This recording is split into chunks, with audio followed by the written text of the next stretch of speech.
Thank you, Your Excellency, the President, the G7 governors, ladies and the few gentlemen in the room, good morning. Your Excellency, it is indeed a great honor to be before such a gracious congregation of very many beautiful ladies, led by these very hardworking, transformative, and visionary governors in the G7 group. Your Excellency, let me begin with a confession, and I know you have also said it. At one point, I did mention to you that if we had occasion to have a referendum in this country, as we talk about G7 and moving on to G16, as the G7 has proposed, it was also my proposal that should we ever have an occasion to amend our constitution through a referendum, because it's a referendum question, we should probably have the governor's seat preserved and reserved for women. And Your Excellency, I say that not just because I'm a father to 4 beautiful girls. And let me also disclose this morning, Your Excellency, that in my house, besides my wife and the 4 girls, my eldest daughter has a pet, which also happens to be female. So when in the last general elections last year, but one, Your Excellency, there was a loose grouping that called itself the Future is Female. They had a patron, and Governor Susan Kihika happened to name me as a patron of the Future is Female movement within the Kenya Kwanza and UDA grouping. Your Excellency, I'm indeed honored that today our party chair is none other than Governor Cecily Mbarire. And for us to be able to realize, Your Excellency, an incremental number of women governors, I think it will begin with political parties. And looking at the strategy that the G7 caucus has adopted, I think the party you lead as party leader, UDA, has led from the front with chair of our party being Cecily Mbarire. And the endeavor to have more women governors must begin from our political parties. And also in the nomination of political party candidates in our strongholds, let us make sure that we nominate more women for governor seats.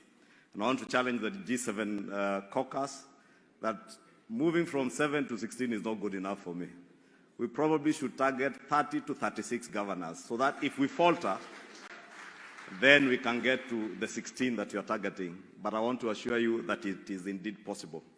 Your Excellency, if you saw that the vision that this caucus has, transforming society through visionary leadership that will deliver on the promise of devolution, I have no doubt in my mind, Your Excellency, that that promise of devolution can and will indeed be achieved through transformative and visionary leadership coming from our women governors.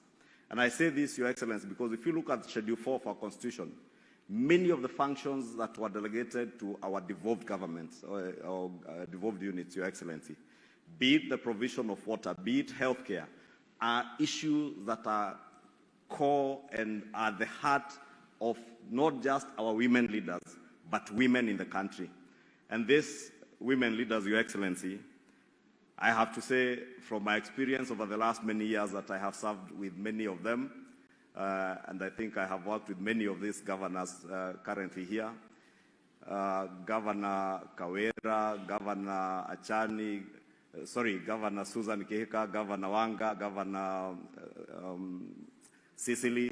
We worked with them in the National Assembly. And Your Excellency, you also remember Governor Achani was a deputy governor. And many a times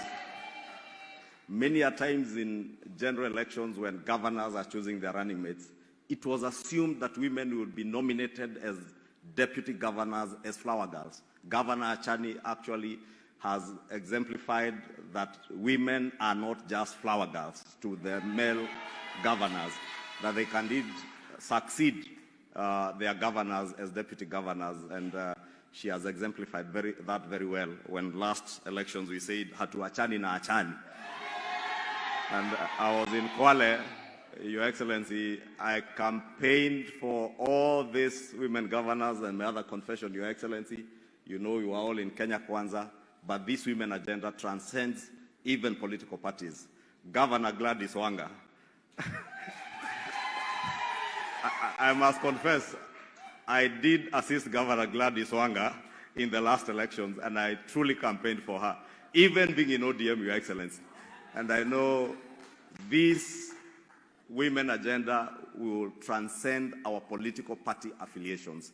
Let us support our women candidates without looking at our political party affiliations. And I am certain, Your Excellency, it is possible to transform this country using visionary women leaders. Your Excellency, these women, I must tell you, from my experience again, I have come to discover that women leaders are less corrupt. And it is a fact. They are more caring, they are more empathetic, and definitely more loving than us, as men, with the exception of yourself, Your Excellency, because you have been the champion #1 of the women cause. And I remember in the last election how well you supported all our women candidates, including these governors who are here, and including the Honorable Aisha Jumwa, who now sits in a very special place, advancing the women cause as a minister in charge of gender affairs. And Your Excellency, in conclusion, let me assure you and assure this gathering that within the National Assembly, we will not only support those of our members in the National Assembly, and I see many of them here who are in governor seats. I know Governor Sakaja indicated that it would be chronological and suggested that we should probably begin with those male governors who are serving their second term. But I want to tell you, it is free for all. Any county, whether a governor is serving their first term or their second term, those seats will fall vacant when the elections are called. Go for any seat, including that of Governor Sakaja. And I know he's doing a great job in Nairobi, and many other male governors are doing a great job, but please challenge them. Your Excellency, in conclusion, on the 2/3 gender rule, Your Excellency, you know you have been at the forefront, and you did share with us a memoranda in the